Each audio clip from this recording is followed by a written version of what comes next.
Okay, so I never had an easy time developing my back. It was always very challenging. My back was way behind the rest of my body. So I had to get a little creative with my exercises. Now, I'm showing you the exercise I really do. I'm not making these up just because they look different or whatever.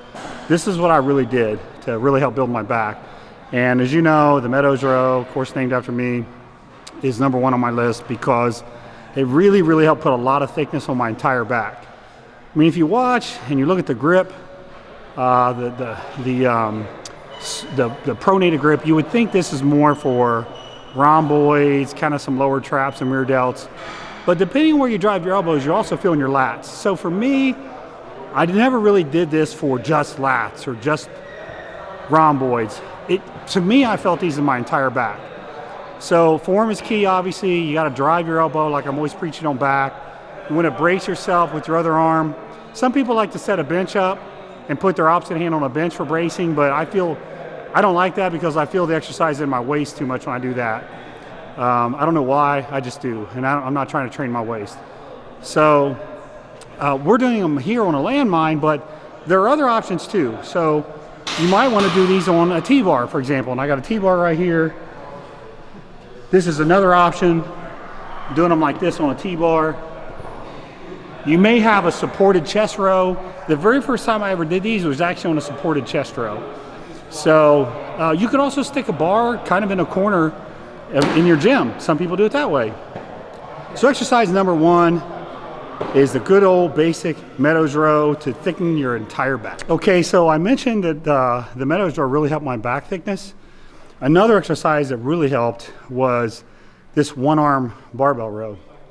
And I remember I did these for the first time in 2002, actually, as I was training for nationals in Dallas, Texas. I started doing these. These also felt great. Now this is more lat specific.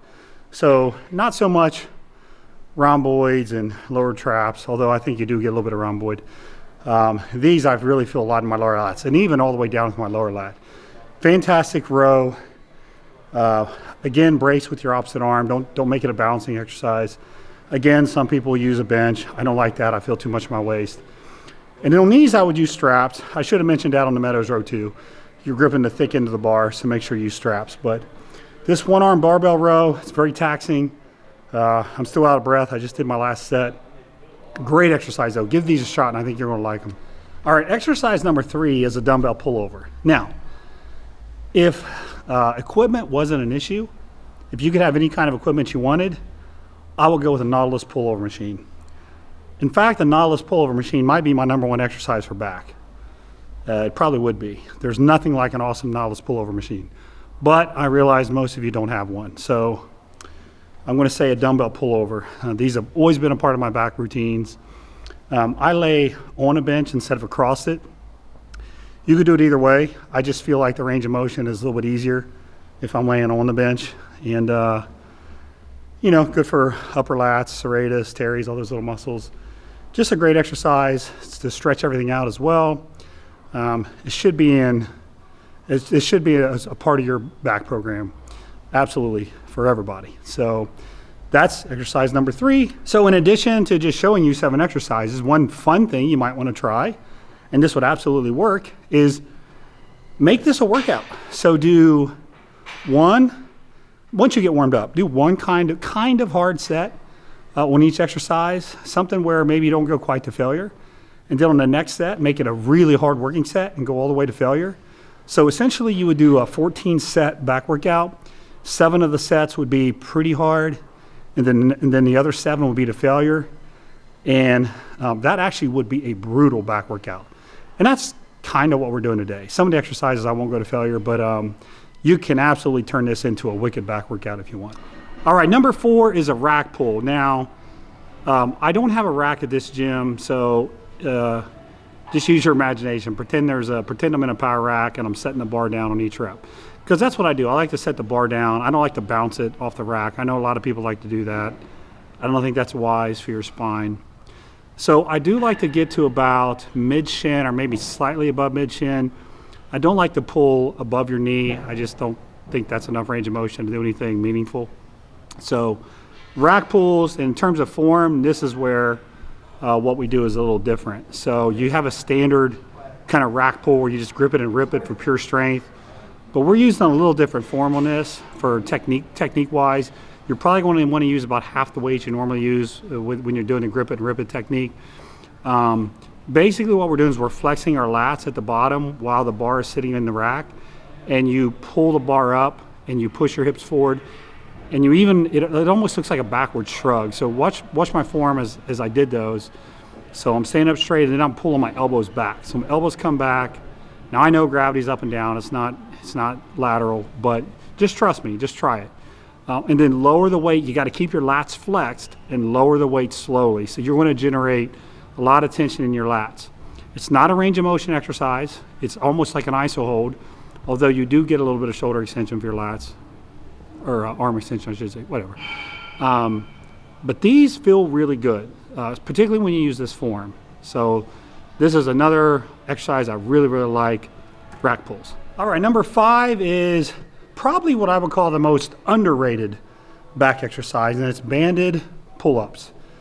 I absolutely love these. You got to do them to know what I mean. There's like a unique pump you get. It just feels, it's very unique. I don't really get a pump in the area on the other exercises that I get on this one. So it's a banded pull-up. Now I'm using the orange band. If you are weaker, you could use like an elite gray band. If you're strong on chins, you could use one of their Pro Mini bands, a red one. I typically use the orange one, but the band size is going to matter. You want to get to where you're doing, I like kind of medium reps. I like kind of the 10 to 12 range for reps on these, but I really like these. You can execute these with perfect form due to the band. And the other thing I find is, you know, I think when people do a lot of chin-ups, they tend to get tendonitis a lot in their forearms or elbow kind of area. But there's something about doing these with a band where I never get tendonitis myself, and the people I work with don't either. So that's always a good thing. Plus, again, you can execute with perfect form. So number 5, banded chin-ups. Hello everybody, my name is Alexander Meadows, and today I'm going to be doing a slat combo that I made up.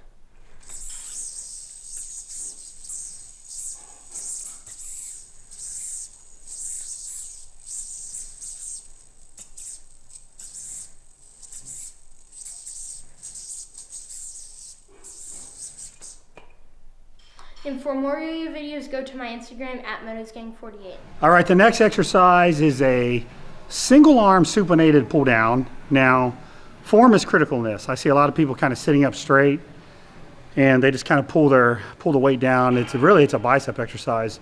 So you want to lean back a little bit. If you watch how I'm doing these, I'm leaning back a little bit and really focus on driving your elbow down. Don't focus on pulling with your bicep. Focus on driving your elbow down. And then you'll see at the bottom, I even get a little, it's lateral spinal flexion. So I'm even tilting to the side that I'm pulling with a slight little bit, and I'm really flexing my lower lats. And in terms of the grip, I like that handle where I can move my wrist freely. So I drive down into supination, but you know, do whatever's comfortable for you. I would encourage you to play around with the grip, and whether you're fully supinating, semi-supinating, just play around with it. And the other thing I would say is I'm pretty fortunate to have this type of pull down. If you notice, there's 2 different pulleys and they're lined up directly. So I'm pulling straight down. If you have only one pulley in the middle, it makes it a little bit more awkward to pull down to one side. So that is something to notice, and it does help having the dual pulley where each side you can pull straight down. It's in the middle, it's a little more awkward. So anyways, that's exercise number 6. Okay, exercise number 7, another tough one. Whew, I just wrapped up my second set of nose. A barbell hyperextension. Use a wide grip. That's to let you get more range of motion. And this is going to sound just the opposite, but try to use bigger plates so you don't go down as low. So I'm not trying to load the spine when I'm really stretched out the bottom. I'm trying to make it more of a contraction exercise, if that makes sense. So get your hands out wide so you can pull up a little higher, but use bigger plates so you don't go down as low. That's one way to do it. If you want to do them really light, then by all means, you know, go down lower. but I like to load these up with a little bit of weight. They're also really good for your glutes and hams. But barbell hyperextensions, you got to train those spinal erectors, and those are an absolutely brutal way to do it. Those will put slabs of muscle in your spinal erectors. So